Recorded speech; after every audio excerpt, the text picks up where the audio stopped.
World travel impacts continue, but one stranded CEO finally made it home. Southeast Produce Weekly's Chip Carter gets the story from this California berry company leader. In the early part of March, Jerald Downs, the CEO of Berry People in California, left for a routine business trip to Peru.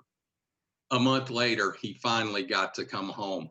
The company sources and sells berries on a year-round basis, and so Peru is an important part of our overall global supply portfolio. It covers that Q3 and Q4 windows for blueberries, covers Q2 and Q3 window for avocados. I was there 4 or 5 days. I think it was Sunday. There was a sudden announcement that the border was closing in 24 hours. Everybody was scrambling to figure out what to do in terms of trying to rebook flights. There wasn't enough capacity to get 2 weeks worth of flights out in one day.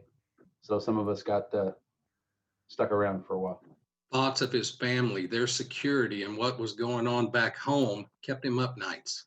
Sometimes in life, we like to think more things are under our control than really are.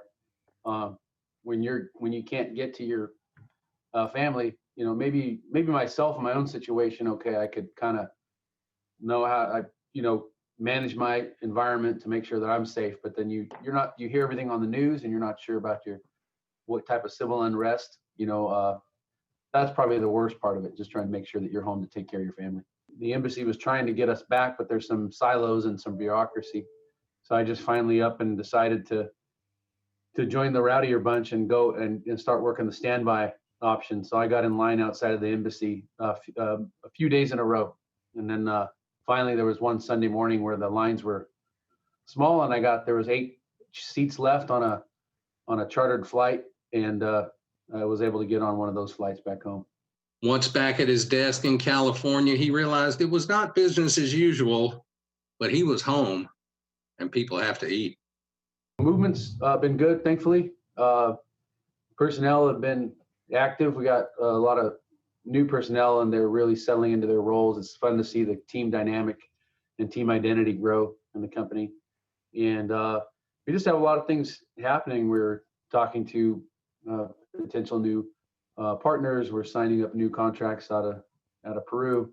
Everybody's been busy. Reporting from home in Tampa, Florida, I'm Chip Carter from SoutheastProduceWeekly.com, reporting for RFD-TV. Well, the U.S. State Department has helped more than 85,000 stranded Americans come home from 131 foreign countries during the ongoing crisis.